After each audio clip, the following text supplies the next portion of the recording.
오늘 우리에게 주신 하나님의 말씀은 구약 성경 아모스 6장 1절에서 14절까지의 말씀입니다. 말씀을 봉독하겠습니다. 화 있을진저 시온에서 교만한 자와 사마리아 산에서 마음이 든든한 자, 곧 백성들의 머리인 지도자들이여 이스라엘 집이 그들을 따르는도다. 너희는 갈레로 건너가 보고 거기에서 큰 하마스로 가고 또 블레셋 사람의 가드로 내려가라. 너희가 이 나라들보다 나으냐? 그 영토가 너희 영토보다 넓으냐?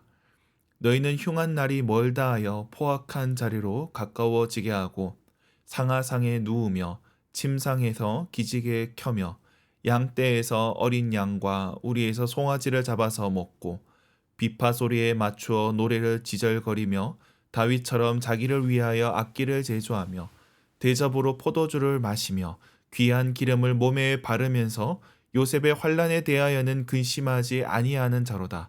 그러므로 그들이 이제는 사로잡히는 자 중에 앞서 사로잡히리니 기지개 켜는 자의 떠드는 소리가 그치리라. 만군의 하나님 여호와의 말씀이니라.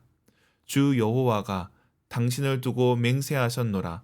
내가 야곱의 영광을 싫어하며 그 궁궐들을 미워함으로 이 성읍과 거기에 가득한 것을 원수에게 넘기리라 하셨느니라. 한 집에 10사람이 넘는다 하여도 다 죽을 것이라.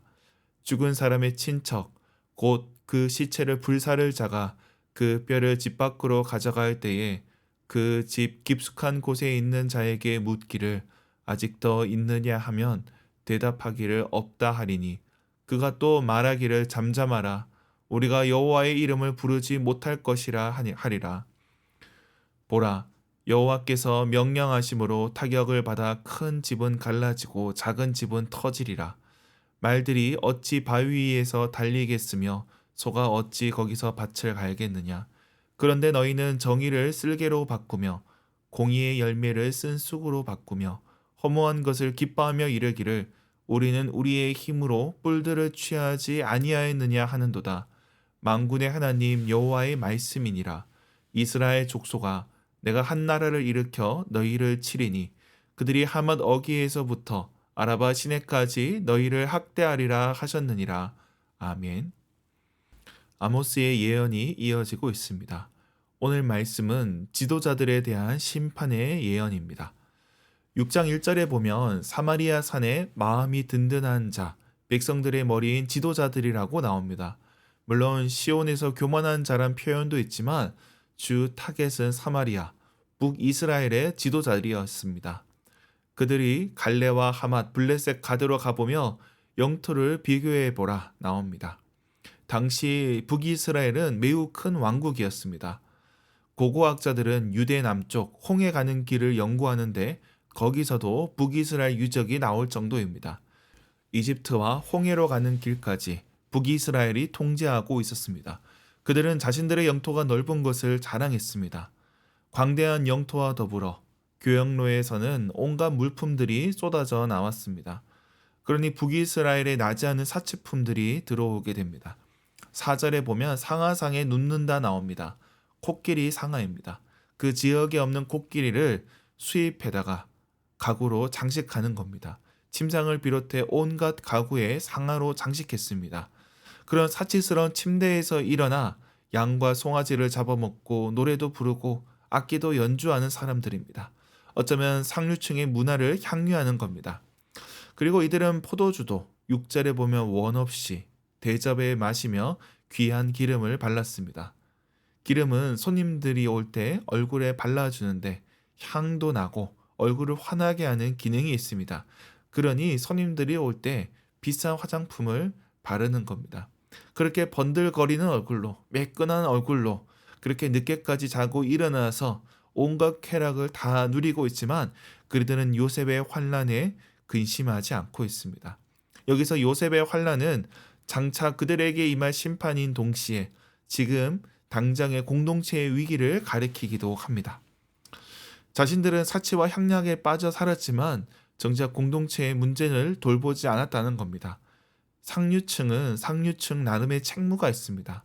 단순히 많은 것을 누려서 상류층이 아닙니다. 그만큼 책임을 져야 하기 때문에 상류층입니다. 그런데 이들은 책임을 다하지 않고 쾌락에 사로잡혀 있었습니다. 아모스는 그들을 규탄하고 있습니다. 그들의 사치와 공동체에 대한 무관심은 결국 심판으로 이어지게 됩니다. 7절부터 심판의 내용이 이어집니다. 지도자들은 다른 이들보다 먼저 사로잡히게 될 것이고 비싼 침상에서 늦게 일어나 기지개를 켜던 소리도 사라질 것입니다. 죽게 될 것이고 이들이 살던 사치스러운 집도 무너져 내릴 것입니다. 이 모든 것에 대해 아모스는 그들이 정의를 쓸개로 바꾸었고 공의를 쓴 수고로 여겼으며 허무한 것을 기뻐했다고 고발합니다. 여기서 아모스가 사용하는 표현들이 당대의 속담으로 표현을 하고 있습니다. 그저 상식적으로 바라봐도 그들의 불의가 드러난다는 것입니다. 그들이 누리던 북이스라엘의 온갖 사치와 향락이 불의한 겁니다. 속여 빼앗은 재물, 남들의 피눈물을 흘려 갈취한 재물로 그렇게 교양 있게 살던 자들을 하나님께서 심판하신다 말씀하십니다. 그래서 14절에 결론에 이르게 됩니다. 주님께서 한 나라를 일으켜 치겠다고 말씀하십니다. 하맛 어기부터 아라바 시내까지 여로보암 2세가 이른 전 국토가 심판을 받게 될 것입니다. 이것이 오늘 본문의 결론입니다. 하나님께서는 지도자들의 죄악을 무겁게 여기십니다. 물론 그 시대의 책임은 모든 사람에게 있지만 특별히 더 가진 자들에게 더 많이 물으십니다. 나라를 좌지우지하는 거물들은 많은 혜택을 누리고 있습니다. 그러나 이것은 그들의 책임이 막중하기 때문입니다. 이를 고려하지 않고 누리기만 하는 자들은 결국 심판을 받을 수밖에 없습니다. 그들이 자랑하는 사치스러운 가구와 집, 그들이 누리던 문화는 순식간에 무너져 내립니다. 고고학자들이 살펴본 바로는 그들이 살던 집이 매우 사치스러웠는데 이 집들은 심판 이후에 더 이상 나타나지 않습니다.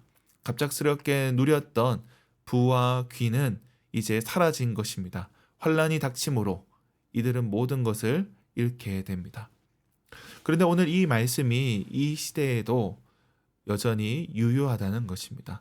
온갖 사치를 부리는 사회 지도층들, 같은 대한민국을 살고 있지만 다른 세계를 살고 있는 자들에 대해서 누구는 선진국에 살고 있다 자부하지만 그러나 누구는 여전히 고통 속에 살아가고 있습니다. 사치와 향락 가운데 공동체의 문제를 돌보지 못하는 지도자들, 또 악하고 게으른 사회 지도층에 대해서 하나님께서 책임을 물으신다는 것입니다. 하나님께서 이를 가볍게 여기지 아니하십니다. 물론 이 땅 곳곳에 비싼 집들이 줄줄이 늘어서고 값비싼 외제차들이 도로에 빼곡하지만 요셉의 환란, 이 민족의 환란에 대해서 근심하지 않는다면 무너져 내릴 수 있다는 것입니다. 그러므로 그 모든 것들이 지금 당장은 자랑일 수 있어도 결국 폐허가 될 수 있습니다. 그러므로 우리는 하나님의 은혜를 구해야 합니다. 이 시대의 불의에 대해서 회개하고 하나님의 은혜를 구하지 않는다면 우리에게도 심판이 임하게 될 것입니다. 말씀을 맺겠습니다.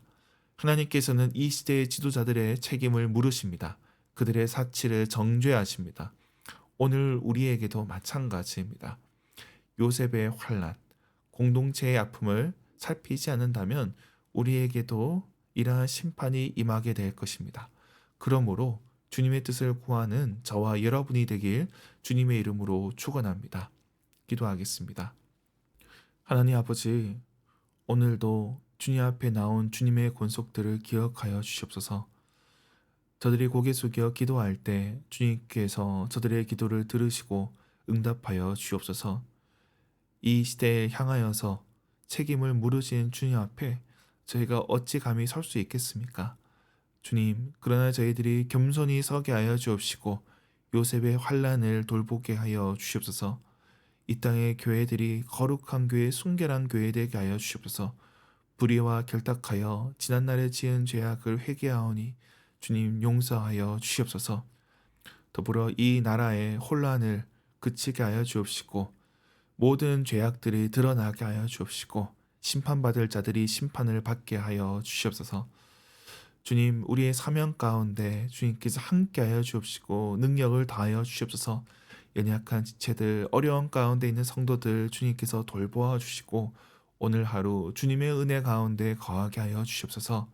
감사드리며 예수님의 이름으로 기도드립니다. 아멘.